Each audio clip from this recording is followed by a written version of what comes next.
Cambridge IELTS 2 by the University of Cambridge Local Examination Syndicate. Published by Cambridge University Press, 2000. This recording is copyright. Cassette 1, Side 2. Test 2. You will hear a number of different recordings, and you will have to answer questions on what you hear. There will be time for you to read the instructions and questions, and you will have a chance to check your work. All the recordings will be played once only. The test is in 4 sections. Write all your answers in the listening question booklet. At the end of the test, you will be given 10 minutes to transfer your answers to an answer sheet. Now turn to Section 1.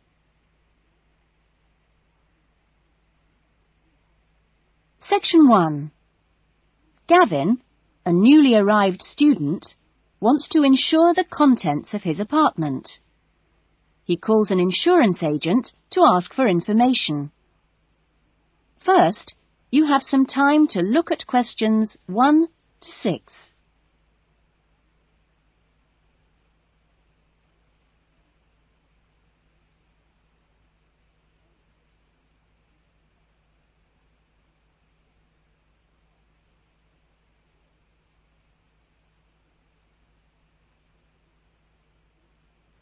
You will see that there is an example that has been done for you. On this occasion only, the conversation relating to this will be played first. Good morning, Diane Davis. Can I help you? Yes, I'd like to get some insurance for the contents of my home. Fine. When did you move into the house? A couple of weeks ago. And, it's an apartment, actually. I was told by the landlord that it would be a good idea to get some insurance for the furniture and other personal possessions. Gavin moved into his apartment 2 weeks ago, so B has been circled. Now we shall begin. You should answer the questions as you listen, because you will not hear the recording a second time. Listen carefully to the conversation and answer questions 1 to 6. Good morning, Diane Davis. Can I help you? Yes, I'd like to get some insurance for the contents of my home. Fine. When did you move into the house? A couple of weeks ago. And, it's an apartment, actually. I was told by the landlord that it would be a good idea to get some insurance for the furniture and other personal possessions. Fine. Well, let's get some details. What kind of apartment is it? It's a 2-bedroom apartment. Huh? What floor is it on? Why do you need to know that? Because it affects the cost of the insurance. An apartment on the ground floor isn't as protected as others, and there's more chance of a break-in. Really? I didn't know that. It's on the second floor. Second. And how much is the rent? It's $615 per month. Good. And where is it located? In Biggin Street, South Hills. I see. And what things did you want to insure? Well, what do you recommend? Well, the most important things are those which you would normally find in a home. Things like the television, fridge, and so on. I see. Well, I've got a fridge and a stereo system, which I've just bought from a friend. And how much did you pay for the fridge? $450. 50 or 15? 50. And the stereo system cost $1,150. Have you got a television? Yes, but it's very old and not worth much. Okay. Well, is there anything else you want to insure?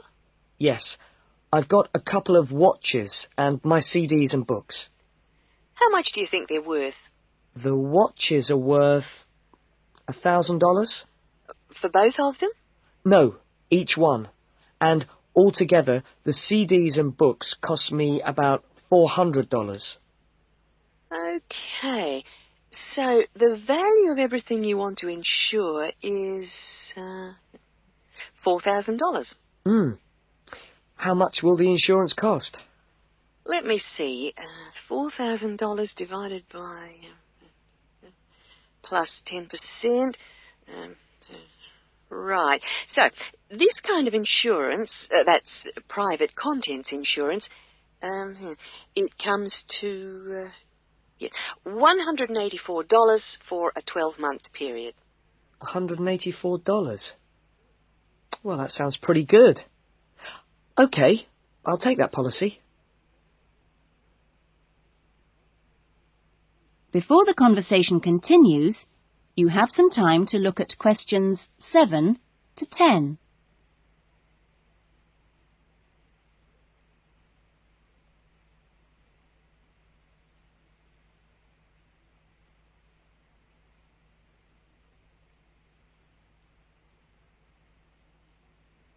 Now listen carefully and answer questions 7 to 10.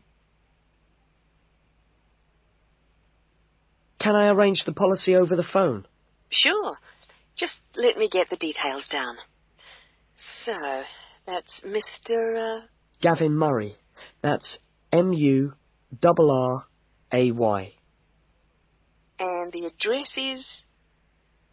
It's 16C, Biggins Street, South Hills. Okay. 16C, Biggins Street, South Hills? That's right. It's 2 words. South Hills. And your date of birth is? 12th of November, 1980. And your contact number? Home phone number is 9872 4855. Right. And, you're Australian? No, I was born in London, although my mother is from Tasmania. Oh, really? Whereabouts? Hobart. I see. Interesting place. Now, are you working at the moment?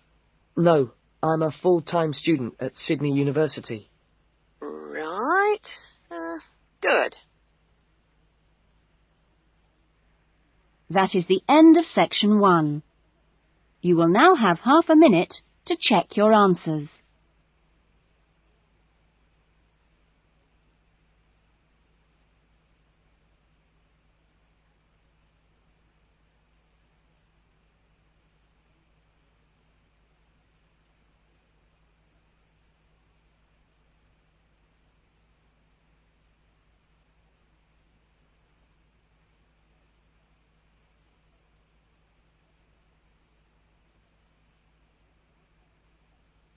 Now turn to section 2.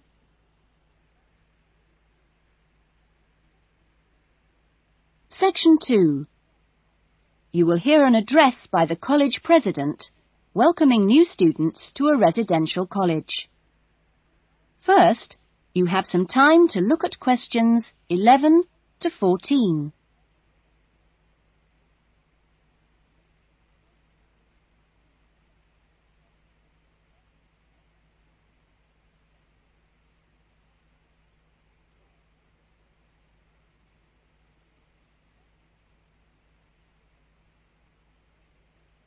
Now listen carefully to the first part of the talk and answer questions 11 to 14. Well, good morning, everyone. It's good to see you all here. Welcome to Smith House. Smith House, as you may or may not know, is one of the oldest residential colleges of the university. As you can see, the building you're in now, which contains this main lounge, the dining room, the recreation room, the kitchen and the offices, was part of the original old house built in the 1840s to be used by the family of George Smith. That's, of course, how the house and college got their names. The original house was converted into a residential college for the university in 1940, and since then has continued to be added on to and modernised. You'll notice when you receive your room allocation in a few minutes that your room number either begins with the letter N, S or W, like this one here. The first letter refers to the 3 wings of the college, which come away from this main building. Of course, the letters represent the 3 directions, in this case, north, south and west. Each wing has 2 floors, and so the next number you see is either 1 or in this case 2, and this indicates which floor your room is on. The number after that is your individual room number. So it's quite simple to find any room by going to the right wing, then floor, and then room number. Before you hear the rest of the talk, you have some time to look at questions 15 to 20.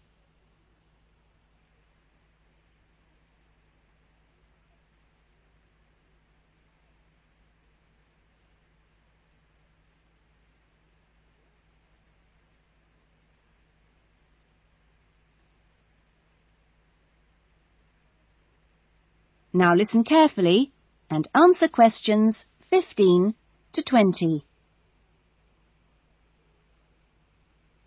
You'll also notice, when you receive your orientation pack shortly, that there are 2 keys. One is the key to your room, and only you have that key, and the other is a key to the front door, which you've just come through here from the street. This door is closed and locked at 8 p.m. every night, and opened again at 7 a.m. You'll need your key if you're coming back to the college between those times. We ask all students to always enter and leave the college through the front door.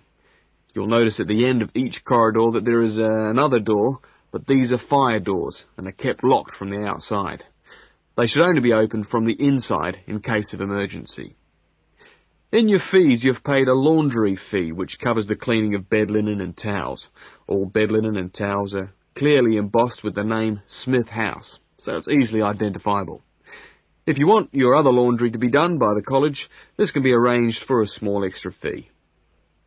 There are only a few rules here at Smith House, and we have these rules so that we can all live comfortably together. The most important rule is that there must be no noise after 9 p.m.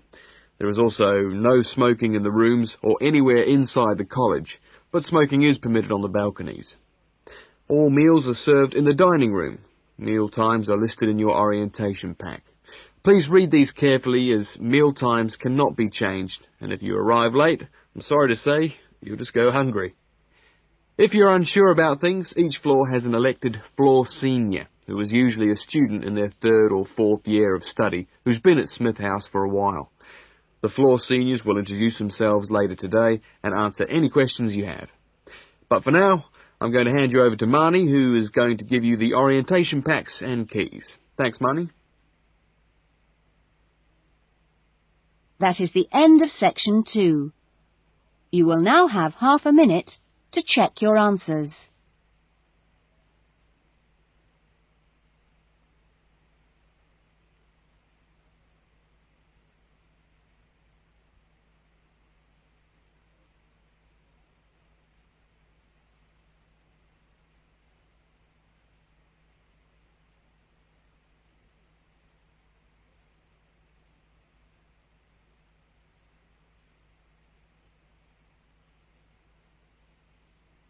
Now turn to section 3.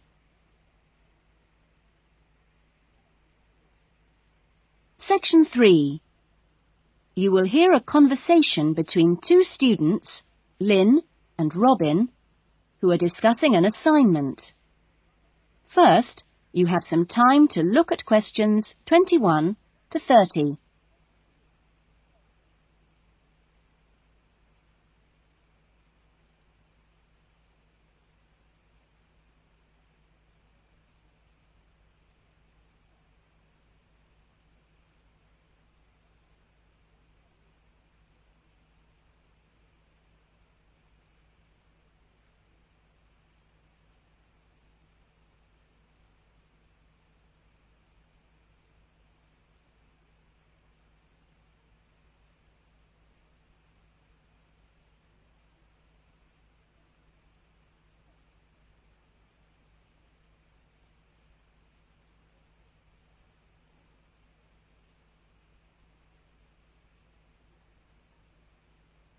Now listen carefully to the conversation and answer questions 21 to 30.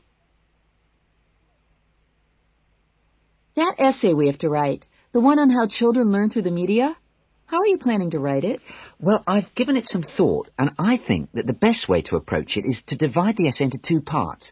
First of all, we'd have to look at some examples of each type of media. Yes, what they are. Then we could describe how we can use each medium so that children can learn something from each one. Exactly. Maybe we could draw up a table and look at examples of each medium in turn. Let's see. The different forms of media would be the print media. Here you'd have things like books and newspapers, that sort of thing. And included in these are the pictorial forms of print media, like maps. Yes, maps are really just formal pictures, aren't they? And then there are what we call the audio forms of media, where children can listen. CDs and radios are probably the best examples because a lot of children have access to these, especially radios. And this would lead into the audio-visual media, which can be seen as well as heard. Film, television, and we mustn't forget videos. Yes, but there's a final category as well. Computers that make up the so-called electronic media. In the United Kingdom and Australia, they say that 1 in 3 families has a computer now. Yes, I believe it. Well, that's a good list to start with. We're really getting somewhere with this essay now. So let's move on to when each type of medium could be used. I guess we could start by trying to identify the best situation for each type of media. What do you mean? I'm talking about whether each medium should be used with different size groups. For example, we could look at pictures and ask whether they're more useful for an individual child, a few children together, or a full class. In this case, I'd say pictures are best with individual children because they give them an opportunity to let their imaginations run wild. Yes, I see. Let's take tapes next. Although tapes look ideal for individual children, I feel they're best suited to small group work. This way, children don't feel isolated because they can get help from their friends. Computers are the same.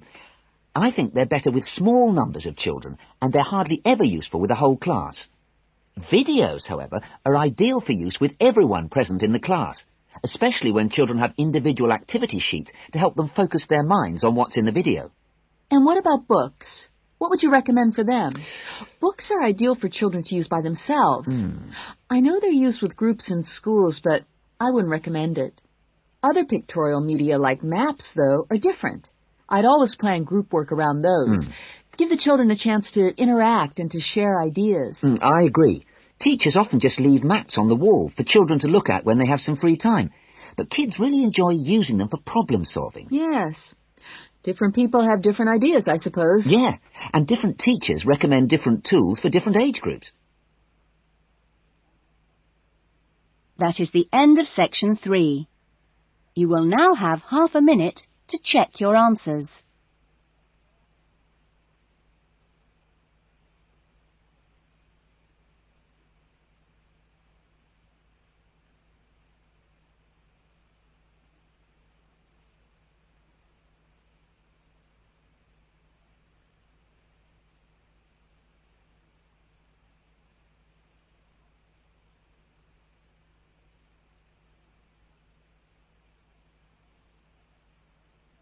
Now turn to section 4.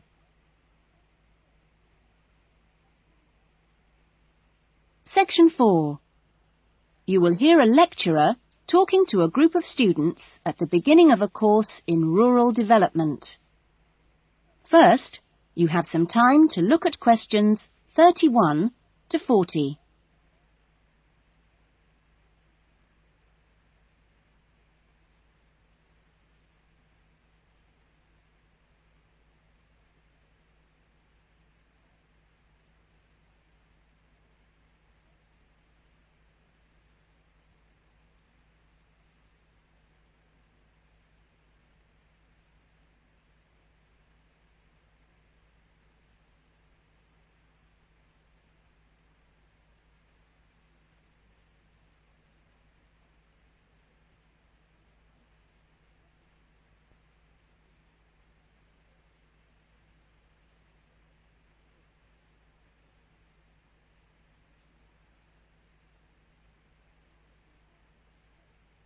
Now listen carefully to the talk and answer questions 31 to 40.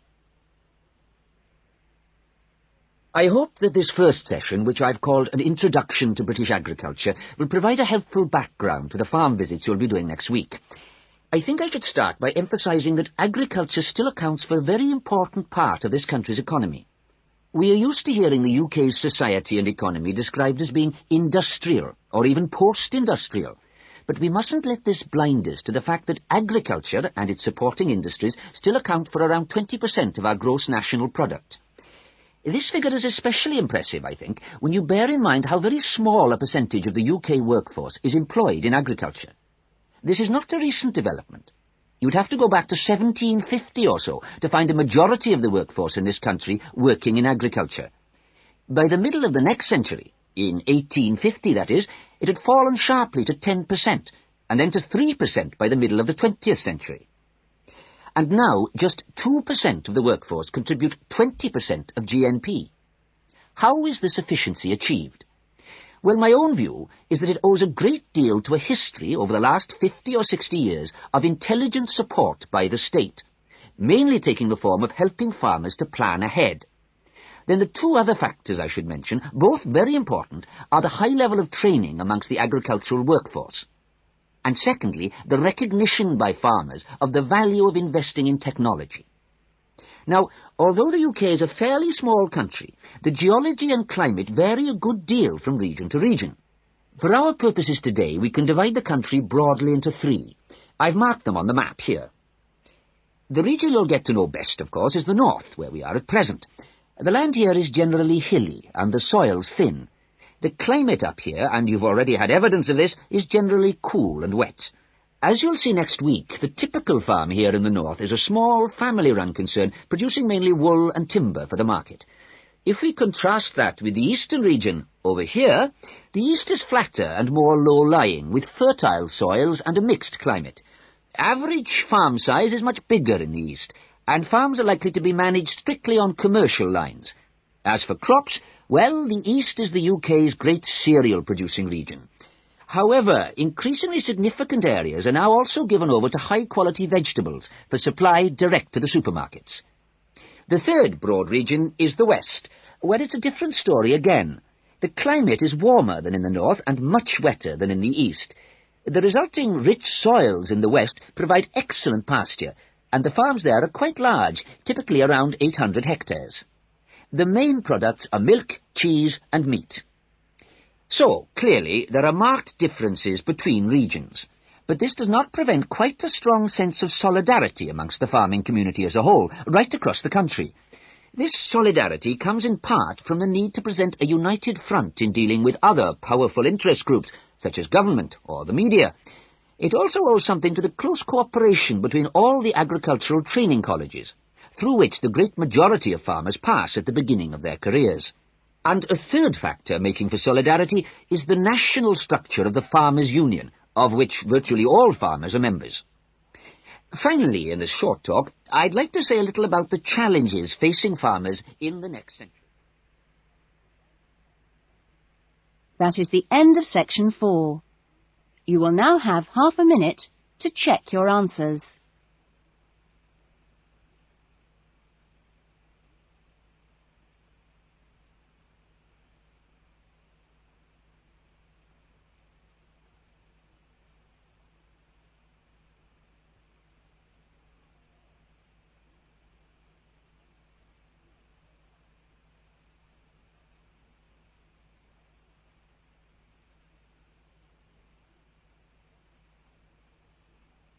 That is the end of the listening test. In the IELTS test, you would now have 10 minutes to transfer your answers to the listening answer sheet.